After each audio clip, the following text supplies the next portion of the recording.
Welcome back, everyone. Across the globe, multiple sectors of the economy are undergoing steady and transformative changes, reshaping the way businesses operate and conduct transactions. At the center of this evolution is the rising influence of artificial intelligence, fueled by rapid technological advancements. But according to PwC's Global Artificial Intelligence Study, AI is projected to add up to $15.7 trillion to the global economy by 2030, highlighting its vast potential to drive efficiency, innovation, and economic growth across industries. For Nigeria to tap into the full benefits of AI, there is a pressing need for robust investments in digital infrastructure and the development of relevant skills. Tonight, let's get the perspective of a cybersecurity technology, Opeyemi Olatunji. Good evening to you, Mr. Olatunji. Welcome to Politics Tonight. Good evening. Thank you for having me. Right, so let's start with the future of tech in Nigeria. You know, from fintech startups in Lagos to young coders in faraway Kaduna states, Nigeria's tech scene is growing fast, and some say we're not there yet. But the challenges seem to be quite enormous, and that's why you're here tonight, because our biggest concern is what Nigeria must do now to secure its place in the global tech future.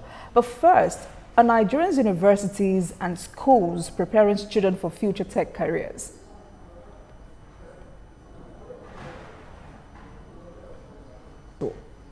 Yeah, Nigeria is actually, we have some impressive,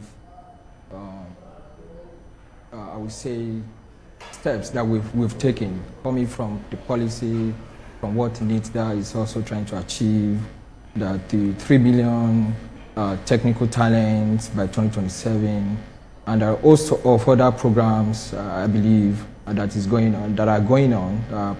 But right now, I would say we're not there yet. Yeah, for sure, but we're actually going to be there in a few years to come. There are several programs that are being developed, several products in the fintech, in banks, e-commerce. There are other areas of technology that people, I would say Nigerians, are exploring when it comes to product development. Very soon, we will become the tech hub for Africa.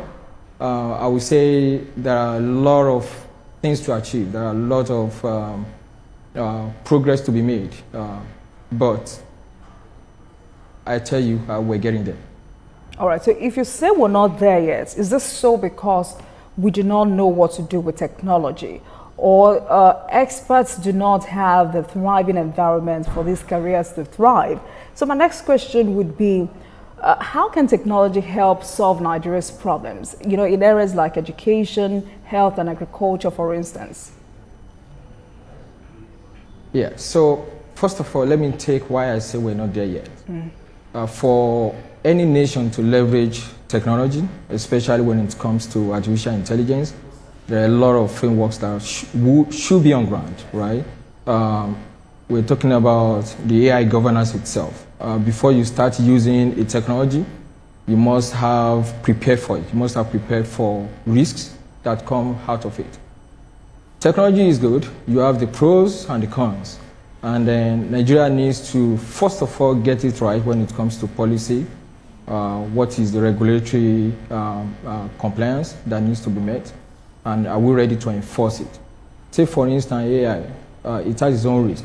There could be bias in the models. There could be cybersecurity threats. We have to be prepared for this.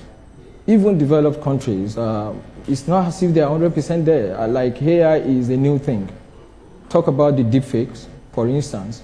That's just out around 2014. So people are not really prepared for what the risks are going to be.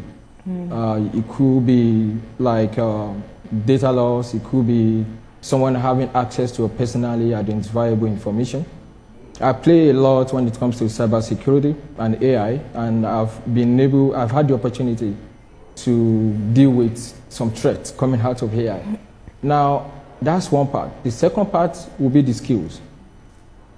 We need to train people. We need to create a tech hub, like a workspace, maybe a co-workspace, for instance, where people can learn and apply their knowledge.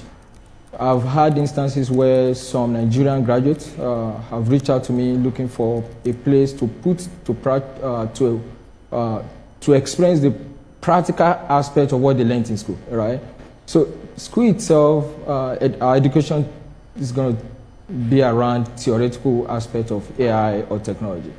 But every youth has to have a place where you have to put this in practice, where you have to practice it, work directly with what you learned in school. So now the skills gap are there.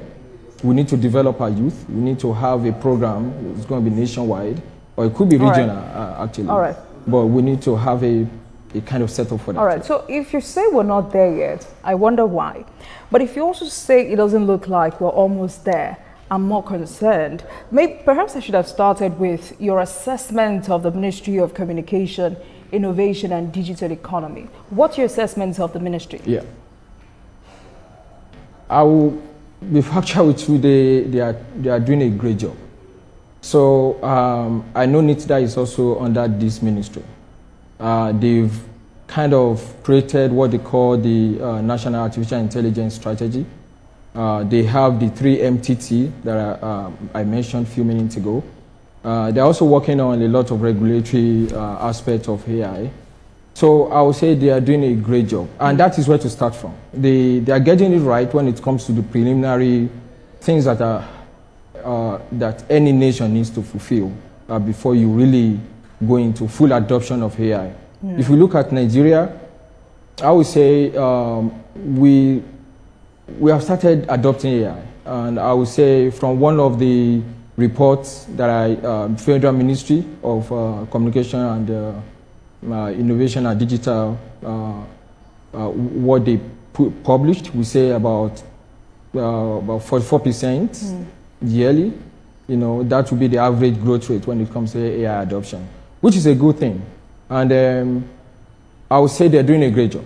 All right, so that if is you say the ministry is doing right, so if you say the ministry is doing a great job, and you're also saying that we're not getting our policies right, how do you juxtapose both realities? So it's one thing to get your AI governance right. It's one thing to have the skills itself. So I'm not talking about AI. To also be able to play internationally. So I'm not talking about AI. I'm talking about technology in general. Oh, in general? Yes. Yeah. So Nigeria is doing well, not 100%. So if you say Nigeria is doing pretty well, you want to expect that every nation in the world knows that, oh, if you come to Nigeria, you can get the talent that you need. Take, for instance, India. India is known for IT. The same way Nigeria should be known for technology, for information technology, right? So now, as far as Nigeria is concerned right now, I would say we're not there yet. There's a lot of things to achieve. You know, there's a lot of skills gap, policy. We need the policy to back whatever we're doing. We need a policy to back it up. We need people to learn how to use it and how to adapt it. Okay then. So AI is rapidly being integrated into the society to reshape critical sectors. You're talking about healthcare, education, governance. But what does a uniquely African or Nigerian approach to AI development look like? Okay, so can you rephrase the question? I want to go with what you're trying to ask. So I was saying, I mean, you've kept on talking about AI, so I wanted us to focus on it for a while. It's rapidly being integrated into the society to reshape some critical sectors, healthcare, education, and governance. So I'm asking, what does a uniquely African, or let's say Nigerian approach to AI development look like? So as of now, Nigeria is trying to, we adopt AI just because everyone is adopting AI. There's no, it's not as if we built our own kind of AI, or we have the full AI governance, like I was trying to say. So right now, everybody adopts ChatGPT, OpenAI application programming interface, and we're adopting it, and we're using it in all of the products we're building. But that is not all. AI is more than that. So But right now, it's like a rule of thumb. Everybody wants to jump on AI. So I want to use AI to promote my business, to offer better services to my clients. But we're not looking at the risks behind AI. Before we can see a way of fully adopted AI. So talk to us about the risk. Be prepared. Right. So talk to us about the risk. Okay. So there are several risks when you adopt AI. First is going to be, what kind of data set have you trained your AI on? It could be a bias here. For instance, I'll tell you, you can have an AI that is biased towards gender, or a particular sector of the country, or maybe minority. When you're feeding data set into an AI, you're feeding a large data set. Your AI is learning from those data sets. If those data sets are not considering gender, some particular aspect of the economy, or maybe some areas that don't have great data set, you're going to be teaching that AI a kind of bias when it's making decisions. Another thing is going to be the cybersecurity itself. So you hear about deepfakes. Deepfakes is when you can create anyone, superimpose the image, and give it voice cloning. And then you could think I'm the one speaking while I'm not actually the one speaking. So there are controls that you have to put in place when you are trying to adopt AI. So there are other risks, environmental risks. The data center itself is in the international countries, and not in Nigeria, right? And then you're talking about data loss. Who is having access to our data? You don't know. So there's a lot of things that contributes to the risk. All right. So I proceeded with that question because, here at TVC News, we've become, TVC Communications, we've become the first broadcast media organization to infuse innovation into storytelling. Those who have witnessed this great innovation since we launched it about a week and a half say it's a new dawn for broadcasting in Nigeria. We've launched Nigeria's first artificial intelligence anchors in Igbo, Hausa, Yoruba, and Pidgin. I want you to speak to how this, matches your interest. Yeah. So, well, I would say it matches my is part of the thing I'm interested on. So my thinking has been, how do we adopt AI in Nigeria? It could be in different languages. Right now, it's mostly in English language, whatever you want to do with it. But AI is AI. It's capable of doing anything. You can train your AI models to speak any language. You can develop your AI products based on any language. So that would be a great thing if we can achieve it and do a great job in that area. So TVC has achieved it. How great is this? So I don't know how TVC is leveraging that for now, how deep TVC has gone. But yeah, if it's something I would just say, if TVC is going to properly adopt AI, TVC also look at the AI governance. That's an aspect that many enterprise, many corporate entities are not looking into. So you want to look at the governance first, be sure you get it right when it comes to the governance before you go full AI. Also, I would like to know, can AI help reduce the cost of broadcasting operations in Nigeria? Is it possible? It is, and there are some trade-offs, right? Okay, but it is. So AI can help you in content development, editing, reducing time to delivery. That's some of the attributes of adopting artificial intelligence. But there are also trade-offs. And the trade-offs depends on the corporate policy, which is also built around some kind of policy. So say, for instance, you want an AI to develop your image or your content. You want to train the people that have been doing it before to use AI as a tool. So don't forget, AI should be used as a tool, not a replacement of jobs. So that's why some people, I would say, I don't want to say most people, some people are afraid of AI because they think it's going to replace them. That could be right. Depends on the corporate policy. If my corporate policy says, I want to train my people how to use AI as a tool, So instead of me taking 1 hour or 3 hours to develop a content, my staff can use that AI tool to develop this content within 10 minutes. So it speeds up, it increases your efficiency and also speeds up the time to delivery. So depends on corporate policy. But I would say we want to look at training the staffs on how to use it as a tool, but not as a replacement. It should be an augmentation to what I can do, not a replacement of me. All right, so I mean, you are someone who has used tech to contribute to the US community, and you're coming to Nigeria to replicate some of those innovations. Why, when most youths are thinking of relocating? Well, so when I left Nigeria, it was not to Japa, I don't, how do you call it? So it's for me to go acquire skills. As at the time when I was leaving, I was looking at going into tech fully, but I need some kind of training that I couldn't get at the time in Nigeria. So I need practical application of whatever I learned, and I need to work with the best people that have developed this, that are using it.